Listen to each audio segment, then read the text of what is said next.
Hi, Rabbi. Anybody want to start with a random question? Sure. Great. How do we, in times of quarantine where we can't really go out and do stuff, you can be as productive as you want, but a problem I found is that no matter how productive I actually am, I don't feel productive. Like I can go to classes all day, but I can learn a lot of stuff, but it's still just a video on my phone. Like I can get What a a lot great of stuff. question. That must be such a universal feeling.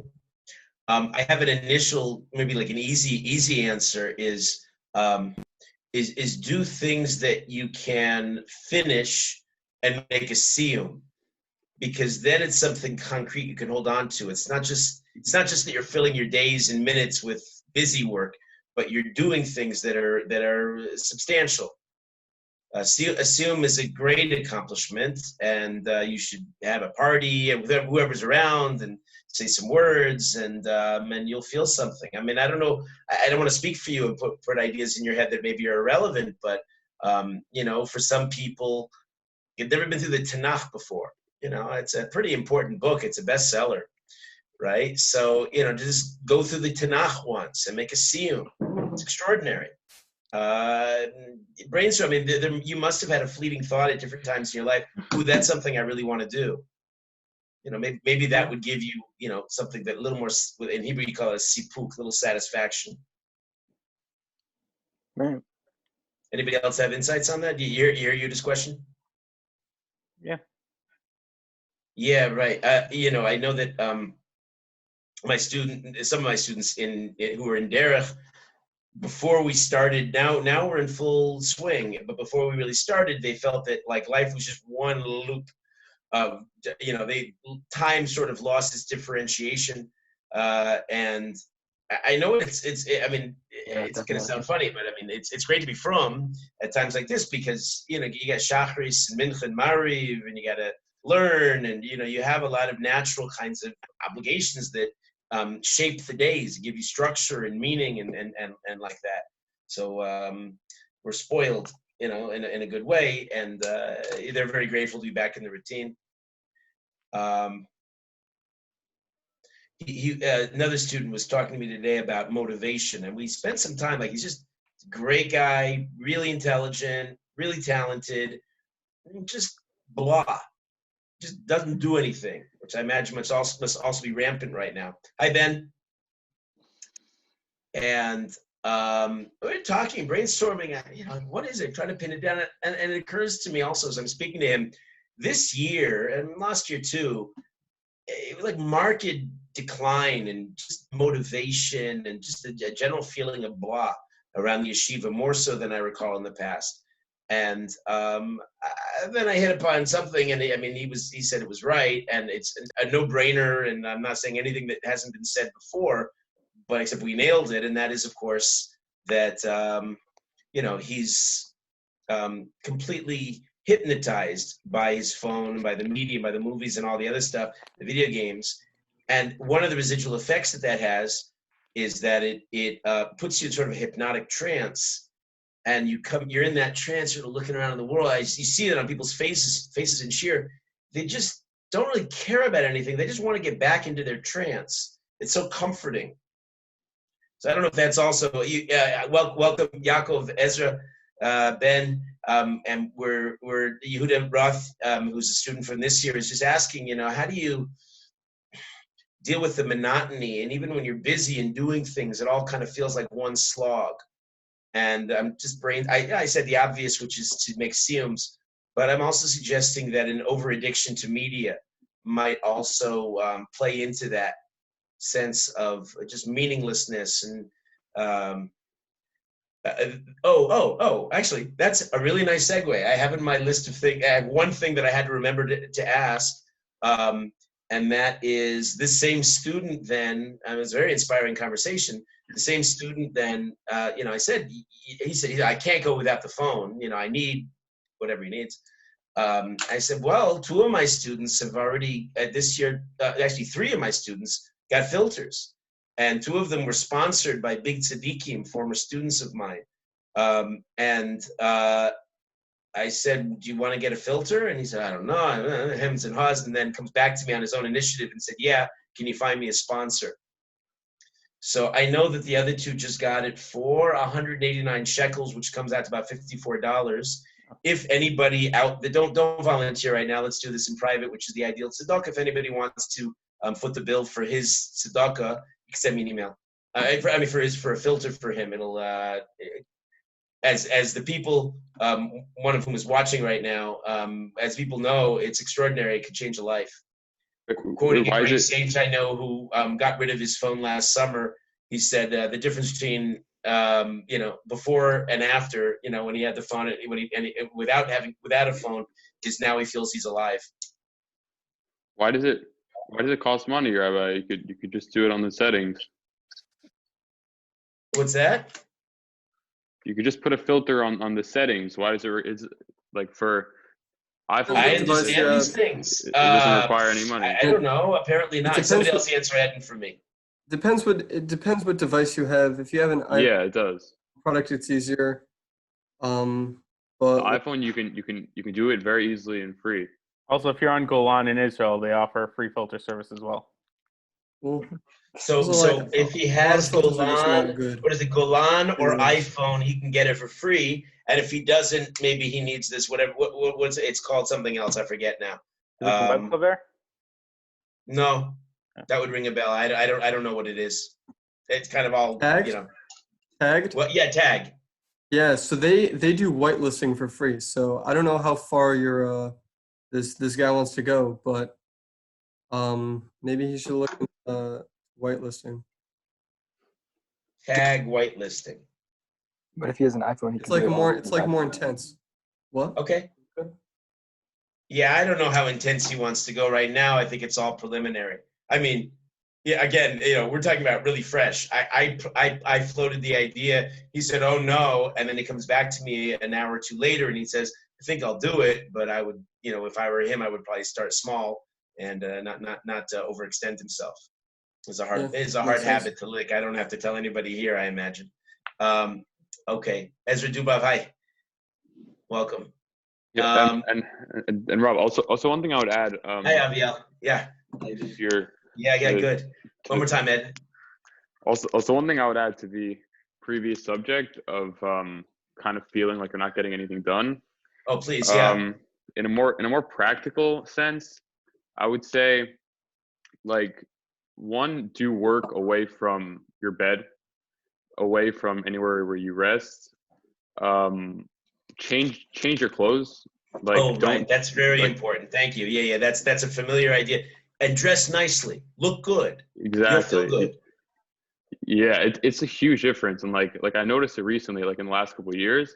Like I used to get up and do work in like the same clothes that I used to sleep in, and it had a major impact on my mental, just like sluggishness and like all of that. But when I changed, it put me in a different mindset.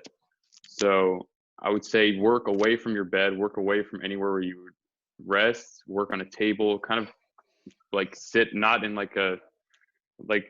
sit on an actual table. Don't like lie down on a couch, change your clothes, more practical stuff. I would say that really helped me.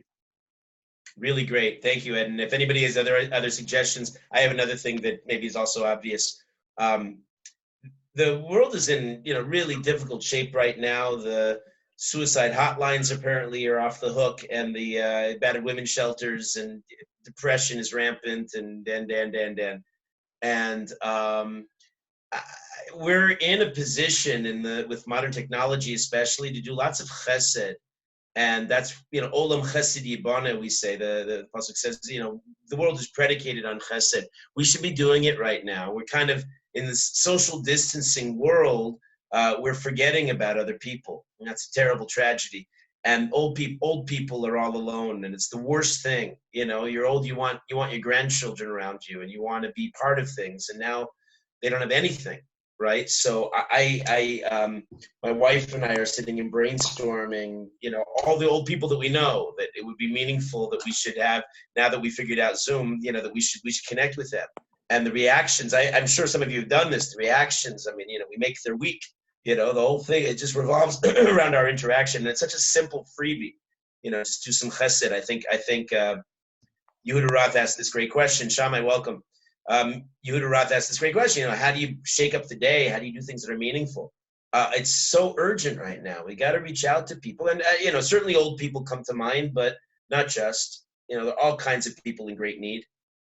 So reach out to your friends too. Who knows? Maybe they're also in the list of people who are desperate right now. We have no idea what's going on. The implications of everything. Great. Anybody else want to? It's an important discussion. I don't want to cut it off. I do want to get to Iyov tonight. We have some good stuff coming. But I like the discussion. If anybody has anything they want to contribute.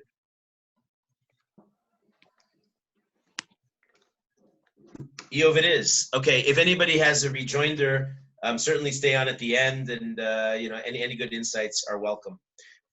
We left off. We were talking yesterday about, and I remind everybody that we had all this is graciously put up by Eitan on YouTube. So if you want to if you missed yesterday and you want to catch up the session, it's pretty easy to do. Maybe I'm telling you the obvious, but okay. We talked about, we're going into the Rambam a little bit. The Rambam backs up and looks at the various figures, the characters in Iyov as prototypes. They may be human beings as well, but they're also prototypes of different ways of coping in life with challenge, with suffering, and what we've it's overly simplistic, but I think it's helpful at least to break it down and come up with some categories. We've said two. One is how do you deal with the world? How do you deal with this idea of theodicy? So the one idea that could be called apocoursis is that there is no design. There's no one governing. Everything is random, and obviously that's something that we reject with two hands. Even Aristotle, who is deist and rationalist, he calls this approach actually highly illogical. He feels it's obvious there's a design. So the rest of the ideas that are presented, the Rambam presents, take that as a given as well. Eliphaz, we just saw this one idea. Eliphaz last night represents what the Rambam called Chochmes or Asenu, the wise men of the Torah. And to summarize the view, if you remember it, there's no hashgacha for animals. Certainly, there's hashgacha. There's Hashem is involved in people's lives. There's reward and there's punishment, and that's it. And his implication is that most of us are just not so deserving, especially you, Iyov. He says, not very comfortingly. The Rambam then goes and itemizes a few other views. Let's discuss them. So far, so good. Great. Ooh, Yitzchak Chaim is here. First time. Welcome, Yitzchak Chaim. Otherwise known Ryan Gabriel, hiding behind a picture. Okay, great. Dovi, welcome.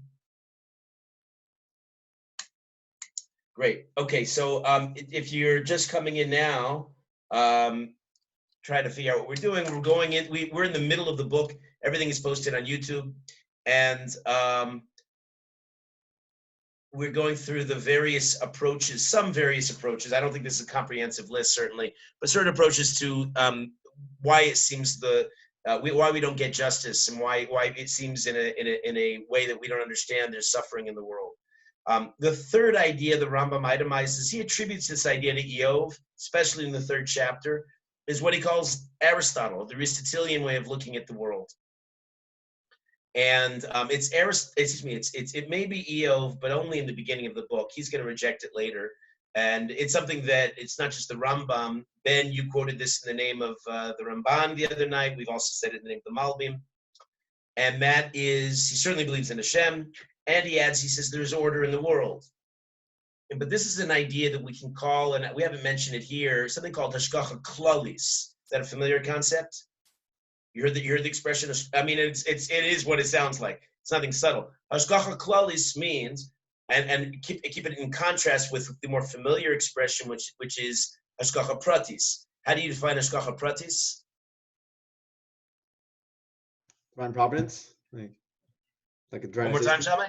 Divine assistance, like I don't know, like everything happens for a reason, kind of thing. Right. Anybody want to push that one step further? Divine intervention. Right? Hashem is involved in a meaningful way in everything. Any quotations, or a bunch of them from Chazal. One of the classic is Hakol b'dei Shemaim chutz miyira Shemaim. Everything's in God's hands except for fear of God, which is such a core idea that our money, our health, our general well-being, all of that Hashem is responsible for. Our job is to exercise our freedom of will with fear of God, meaning our making moral decisions. That's really what it comes down to. That's a view. And we believe that Hashem is intimately involved, and that's the view that we call Hashgacha Pratis. Hashgacha Klalis is not the opposite, but it doesn't see that Hashem is down in the nitty-gritty. It's, as the Hebrew implies, it's a general sense that certainly Hashem's there, and he's certainly not just the clockmaker, chas v'shalom, which is certainly an Apikoros idea. He's more involved. How much more is a little bit vague. But here's the catch: since Hashgacha Pratis is not really something that we're privy to, this view, the Aristotelian view, says that there's something in the universe called luck, and some people have it and some people don't. And Hashem's chas v'shalom, but Hashem's just not really that bothered by any of this. Or in another version, some people say Hashem doesn't care, chas v'shalom. And it's they convey this idea by saying that it's the way we look at insects. Not we don't think much of them. So there's so many insects in Hashem's eyes. See if you can hear this idea. Open up Sefer Iyov, if you have it. I hope you do.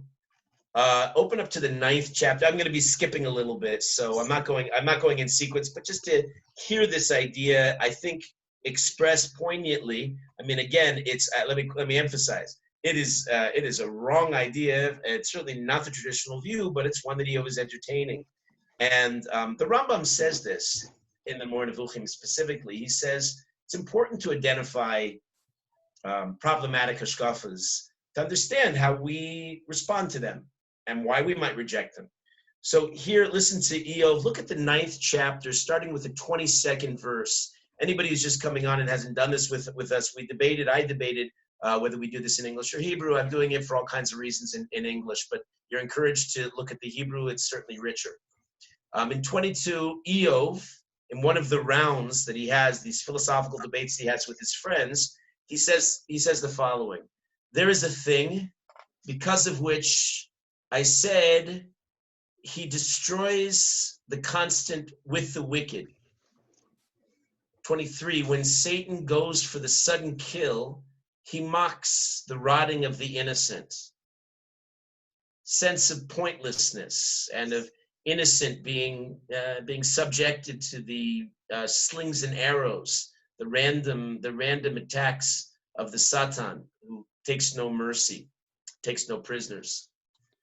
Skip a lot. Turn to the 21st chapter, Pasuk 23, and we read there. I'm going too fast. Please scream at me and tell me to stop. I really want to encourage you to look at this. I don't want you to be lazy. I don't want you just to rely on me. I mean, how do you know? Maybe I'm making it up and writing my own book, Anyway, here's what Iyov says. So Iyov, even again, chapter 21, verse 23, and like this. He says, well, actually, go back to 22. Could anyone be expected to offer explanations for the Almighty? I mean, here you see he's acknowledging the Almighty. So it's clearly Hashem is involved in the world. Hashgacha Klalis. His judgments, Hashem's judgments, are beyond our understanding. 23, this one dies, his perfection unimpaired, in absolute peace and tranquility. 24, his breasts are full of milk, the marrow of his bones constantly replenished. 25, the other dies profoundly bitter, never having tasted delight.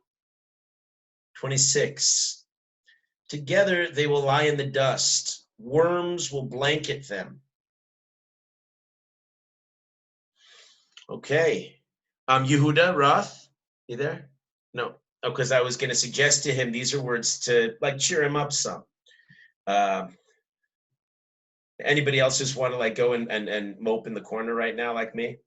Yeah, these are Iyov certainly. They didn't have therapy back in the days. One wonders if he would have benefited. Anyway, that's view number 3. Is the Rambam isolates it. He calls it the Aristotelian view. It's a familiar one to us today. I think it pervades much of the secular enlightened world.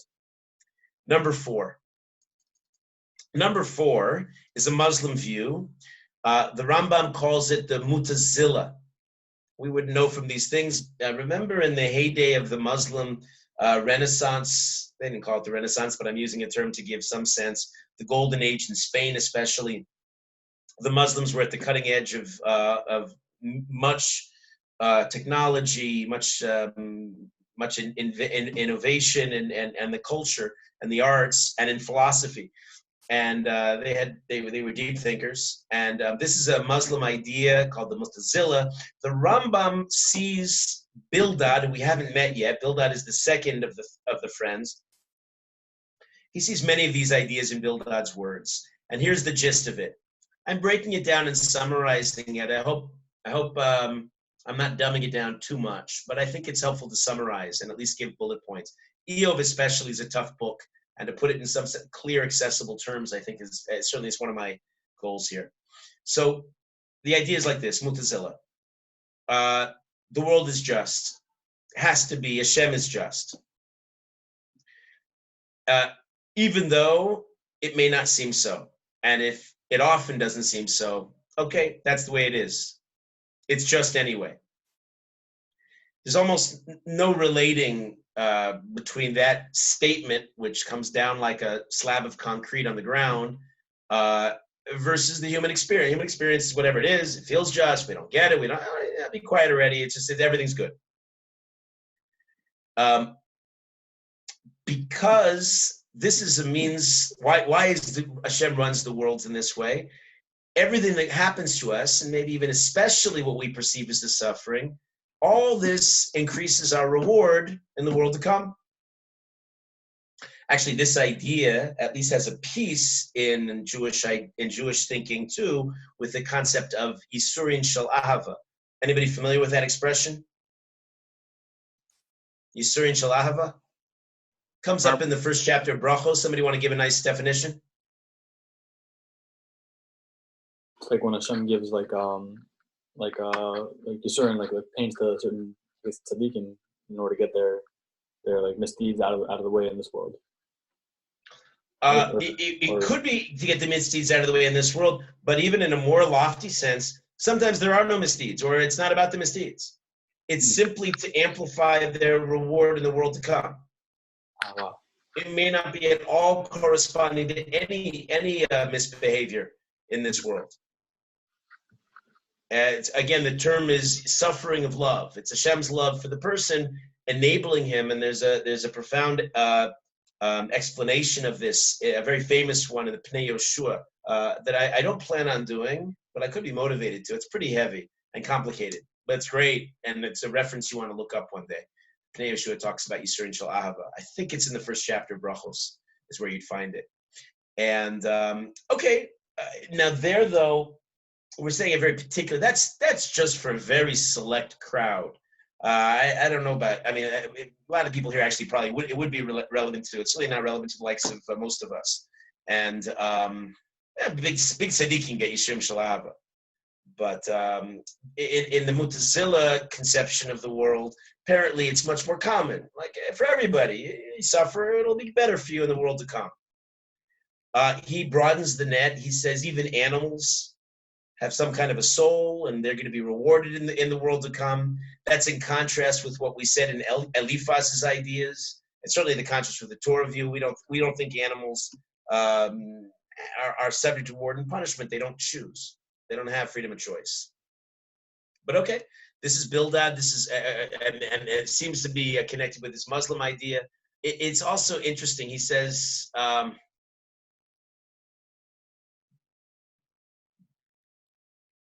The Bildad, he points out, rarely speaks to Iyov at all. He doesn't address Iyov's predicament, and doesn't speak in terms of nisayon, not nearly as much as Eliphaz does.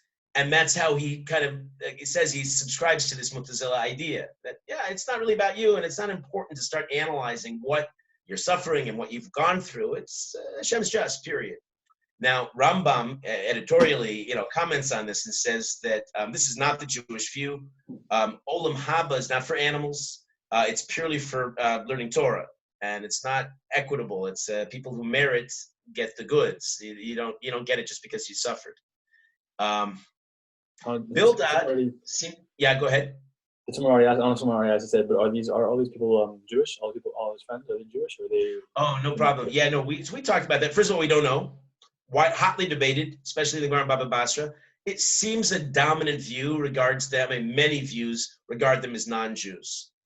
Okay. So that Bildad could be articulating a Muslim view. Now, and I'm calling it a Muslim view. I mean, I imagine with a lot of these ideas, these are just ideas. They probably made their rounds in all kinds of, pagan, ancient kinds of settings. But Rambam could identify them as such. In his days, Muslim thinking was everywhere you looked, and so he sees the connection. He makes one more comment on Bildad. He says that Bildad's basic attitude, all he really says is, if you daven and behave yourself, it'll all work out. Simple, straightforward. That's number 4. Number 5. If you're keeping track, I hope you are. Number 5 is another Muslim view. It's one that Rambam calls Ashariya. And he attributes it to the third figure, whose name is Sofar. He speaks the least of the various figures. But this is the gist. This is the idea. According to this view, the Ashariya view, Hashem has all the power in the world, so much so to the point that everything that happens, totally justified, even when we cannot fathom why it's happening, and when it seems, in a sense, almost backwards. How could this be conceivably happening? The emphasis is, no, everything is exactly, perfectly right. All has been decreed. So if all has been decreed, what's left for us? So according to this view, we have nothing to say. And we shouldn't even try. The Rambam connects to so far. It's interesting. Rav Sadia Gaon seems to ascribe this idea to certain positions that Iyov himself takes. I think that's easy to do because Iyov says so much. He's so loquacious. He has so much to say in the course of the book. You could probably find any idea and peg it on poor Iyov. But remember, he's not held accountable entirely for his ramblings. But Rambam says he's very specifically found in Sofar's words. Sofar emphasizes this idea that we can never know Hashem, and he emphasizes in something else that I don't recall that we've discussed so much. He also says we have no idea who really a tzaddik is. You ever wonder that sometimes? Somebody will get up and they'll start a Dvar Torah and they'll say, this guy, he's a tzaddik. Well, how do you know that? And isn't sometimes that declaration like a fool's praise? Like, you're qualified to judge tzaddik? You know everything going on in his mind, or in his checkbook, or wherever else he may be sitting.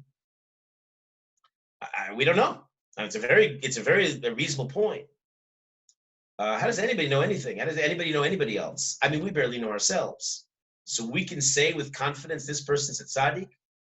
I mean, we can if it's a biblical figure, or even somebody from Chazal, when they come to us through Ruach HaKodesh, and it's defined for us that this person is a tzaddik. Fine, but today, I don't know. We're living in such corrupt times. Times of Rosh Yeshiva getting in trouble for doing bad things. I think we should stand back and not be so forthright in assuming we know who's a tzaddik, and frankly, we don't even know who Russia is. Everybody knows the story. Some of us told the story together, standing by the Tosos Yantiv, his kever in Krakow, of the famous miser in Krakow, who turns out not to have been such a miser after all. Turned to be, he was quietly underwriting everybody's tzedakah in town, and they only realized that after he was dead. So we know who a tzaddik is. We know who a Russia is. People are so surprising. Anyway, so this view says, if you don't know who a tzaddik is, what business do you have making the statement tzaddik v'ralo?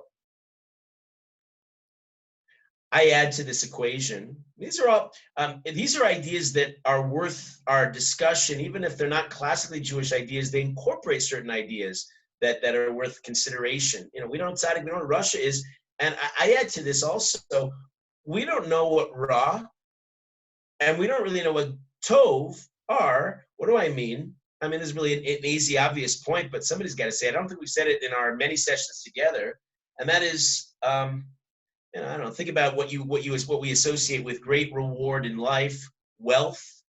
Well, don't we know that wealth sometimes is its own great curse, destroys people, destroys people's children? You remember Tevye's line in Fiddler on the Roof, right? Wealth is a curse. That was what I think Perchik, the communist character, was rambling on about wealth being the great evils. And Tevye says, well, may Hashem strike me with it, may I never recover. Right.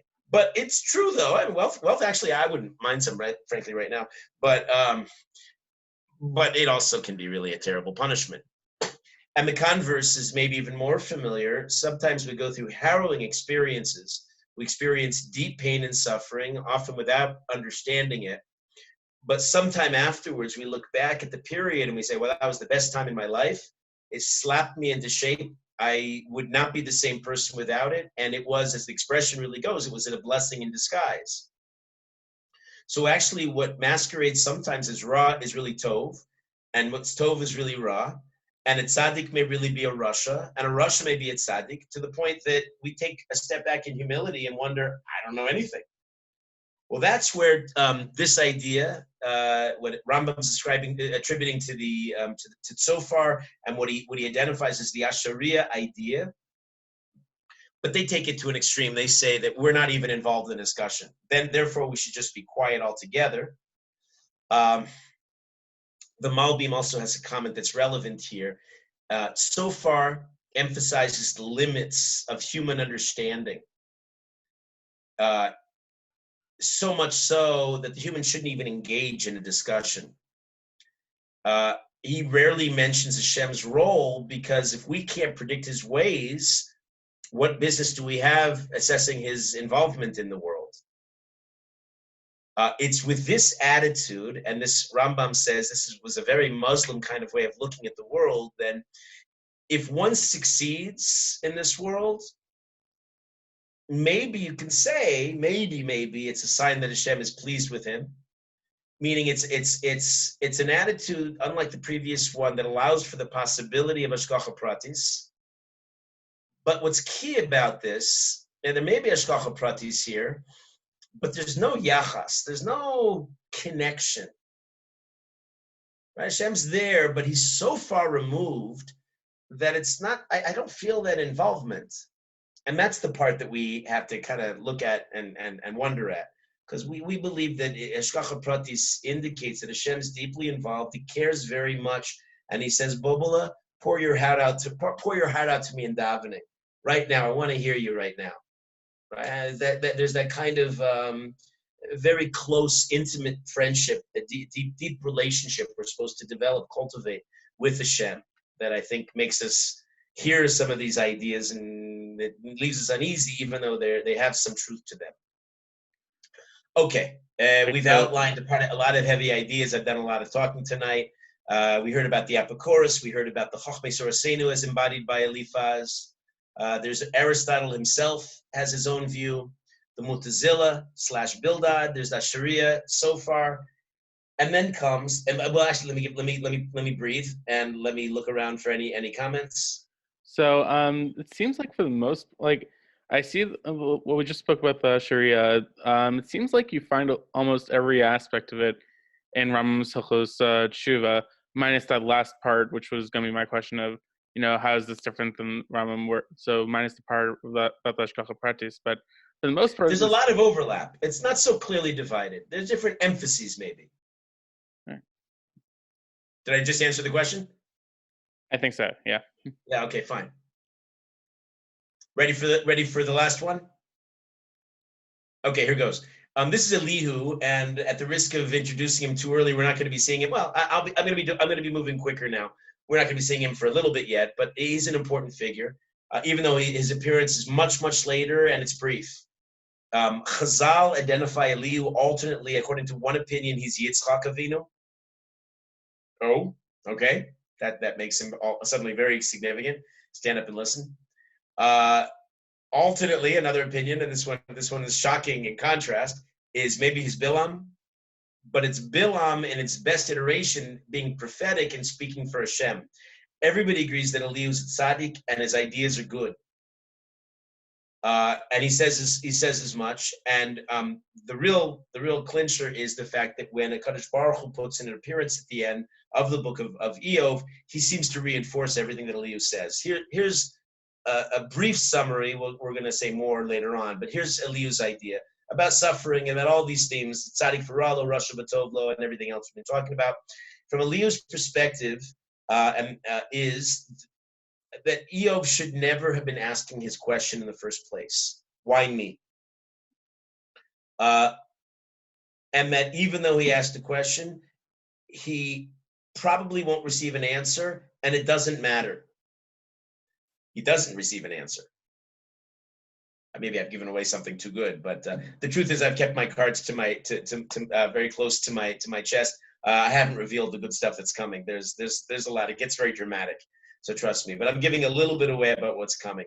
Elihu says the major mistake that Iyov and his friends make is by trying to understand Hashem, trying to grapple with Hashem's ways, they ultimately come to create Hashem in their own image by thinking that somehow his ways could be understood. And by doing that, it unintentionally has a tendency to trivialize Hashem. He and Hashem himself points out that the Niflo Sabora, the wonders of creation, underscore the idea that Hashem totally, completely eludes us. If we would start to get him, our minds would explode. So that's an idea that takes some time to go over, really. Iyov, for his part, is going to come to accept this.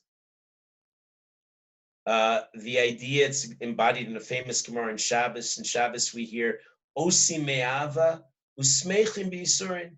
People who really, really integrate this idea and philosophy of acceptance, of Kabbalah's Yisurim, of accepting of suffering in life, they do from love, and they're joyous in the afflictions.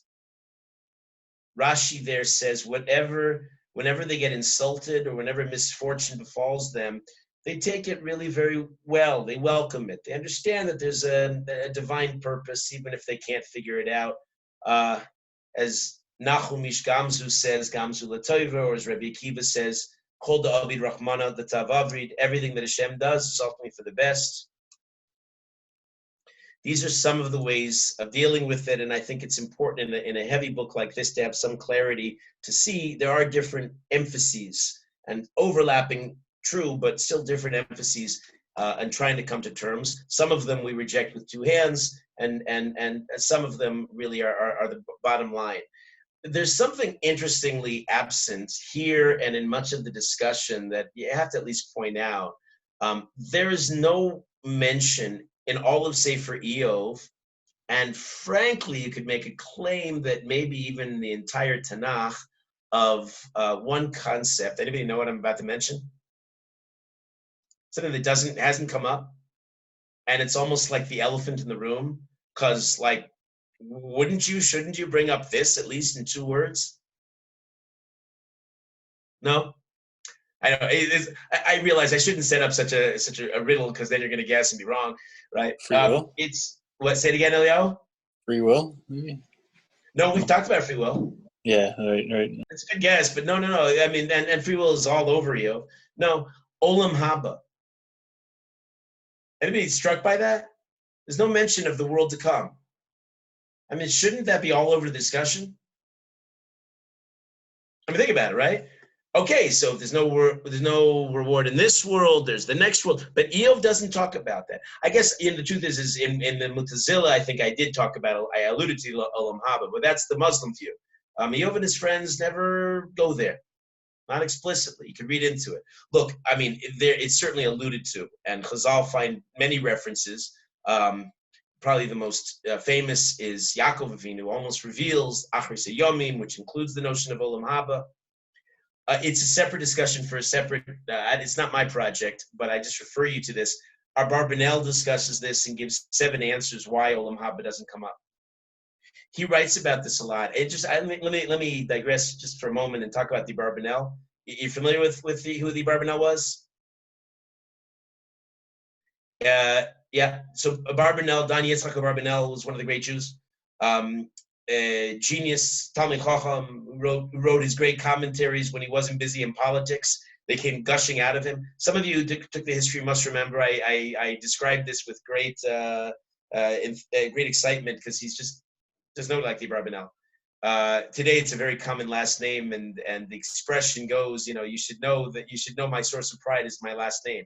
People who descend from him, and he was somebody who was in the public eye for so long that when he had a few moments of respite, he started writing his commentaries on books in Tanakh, and he had a commentary on the Moreh Nevuchim too, on the God of the Perplexed, and they gushed out of him in no time flat.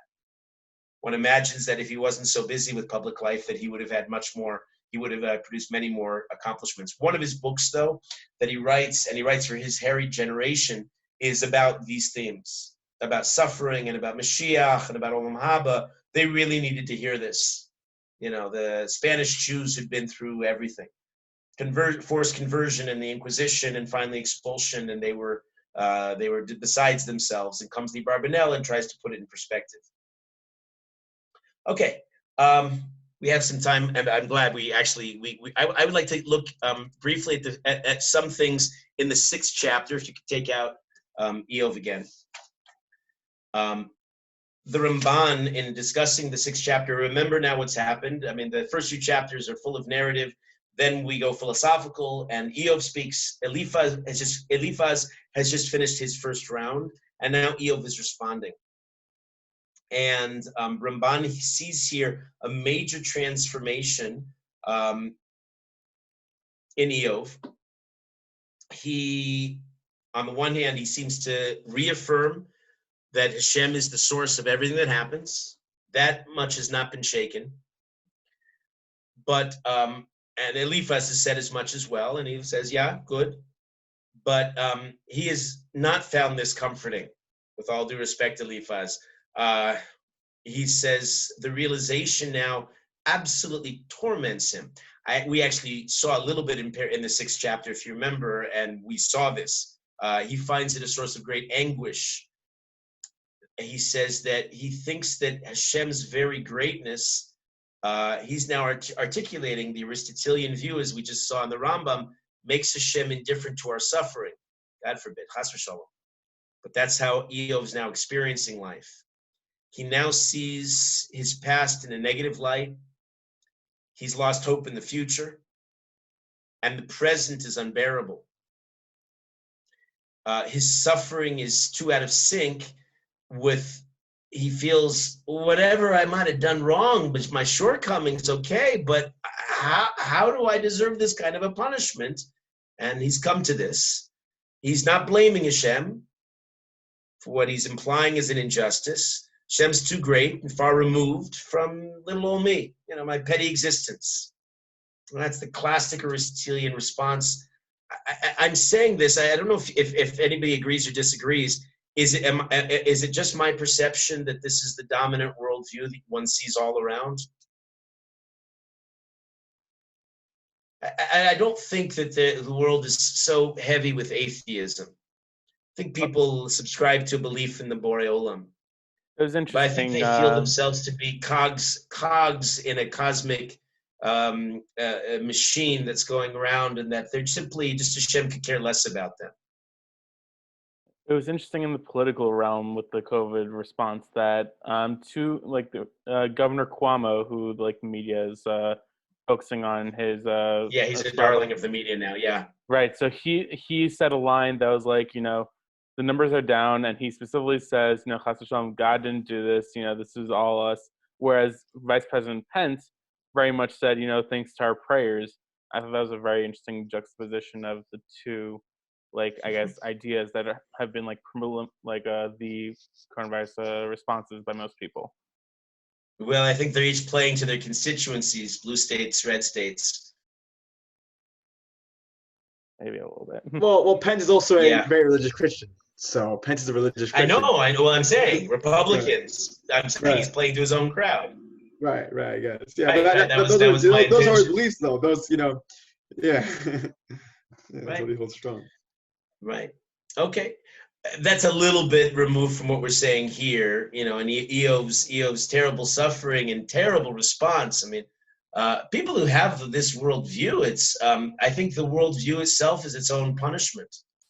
What a lonely, miserable way to be, feeling like an insect. Malby makes another observation. I'll just include this before we consider some of the verses. As the conflict between Iyov and his friends grows, and we're feeling it here, there's less of a focus on this idea of tzaddik v'ralo, and much more an emphasis on a different question of Iyov seems to be so mediocre, if not worse. They wonder, why was it even ever good for Iyov to begin with? Right? They're actually, some of the friends are going to be assuming that he's a rush of Betovlo, actually, in what he got. So the fact that he's now getting his final comeuppance, well, okay, it's time already. Now, this idea,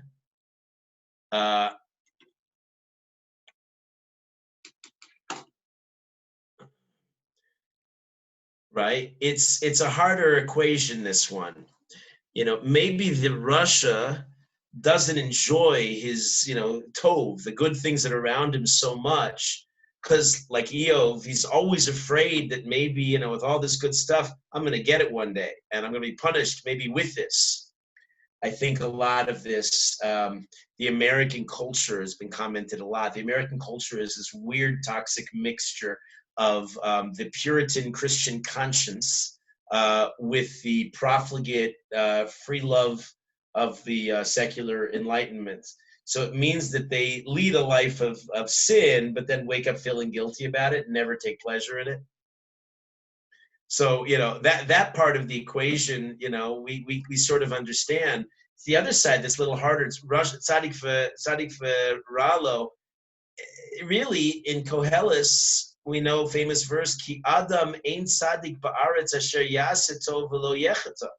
Is there a man is a tzaddik in the land who has done only good and has never sinned? A rhetorical question. I mean, everybody sins.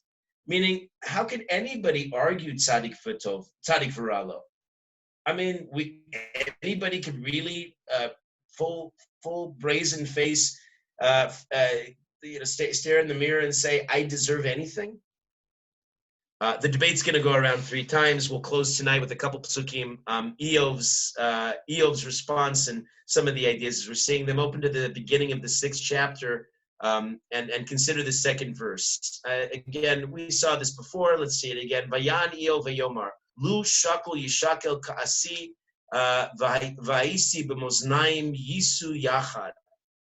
Iyov responded and said, if only my frustration were to be weighed, or they were to place my trauma in its entirety upon a scale. What's he saying? It's very much what we just described. Iyov is saying, I don't deserve this. Place whatever I did on a scale. Punish me in the worst possible way. I still don't deserve all this, is what he's commenting.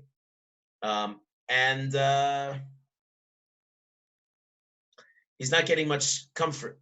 He's like a non-Jew who asks Hashem, what's written in this work? When Hashem offers them the Torah and they say, well, what's written in the work? Is this okay? And they only can see the immediate present and what's in it for me, right? Contrast Iyov here with Nachum, who we mentioned a few minutes ago, Nachum Ishgamzu, who is the embodiment of the belief that whatever Hashem does is all good and I don't deserve anything. Look at next 2 psukim, 3 and 4. Now surely it would outweigh the sands of the seas. Therefore my words are uttered stammeringly. For the arrows of Hashem are my companion. Their poison saps my spirit. Hashem's terrors do battle against me. Feels like a victim in some cosmic cruel game. And again, Hashem is all good, but he's beside himself. The Ramban says that this is the first time he voices his perception that Hashem is directly attacking him. He's expressing an idea, and actually I think this is a slightly different one than we've said all night. There is Hashgacha Pratis in the world, but only at our peril, only when it's coming to get us. This is kind of kfirah, this is kind of a heresy. Hashem, we understand, is all good, all honest, all upright, yashrus, right? Yosher is straightforward. And an arrow, right, is not a weapon of Hashem. Hashem would never send arrows. Hashem is all just. And an arrow gets you when you're not looking. You know, a yashar is somebody who fights face to face, if he's going to fight at all. That's his comment here. So Iyov is, we find him now in a low point. He's taken the comfort of Eliphaz and found the exact opposite, to the point of now utter dread and loneliness. And tomorrow we're going to be flying a little bit quick. Not tomorrow, on Sunday we're going to be going a little bit more speedily through some of the psukim and get some of the other ideas. I think these are relevant. I don't know about you, but I'm finding a lot of our discussion is coming up in other parts of my life, because I think that these themes are as relevant as they ever have been, as the world is facing uncertainty and crisis. So we should have the wisdom to know how to get out of this. Those of you who've been here consistently and have made it this far, and I think there are a few more who I'd like to give this message to, stick with me, please. It's what's the phrasing they like to say now? You know, things will get better, things will improve. The best is yet to come. And there's a way out of Iyov. So I know we're ending on a bleak note for now, but yeah. Anybody like to stay after? Love to talk to you, and otherwise have a wonderful Shabbos. Shabbos, Thank Rabbi. you, Rabbi. Travis, I will. Yeah. I'm going to remind everybody at what time do you do your pre-Shabbos? Oh yeah, come at 4 if you'd like. 4 o'clock, which is 9 your o'clock time, which is Eastern Standard Time. Maybe a little early for some people, but I come on and we do. Dovi, you were there last week. It was great. We talk a little Parsha. I'll set a reminder. Ben, you've been there for some of it. Parsha and schmoozing and Q&A, and it's been a very sweet way of going into Shabbos. All right, thank you, Rabbi. Yeah, great. Rabbi.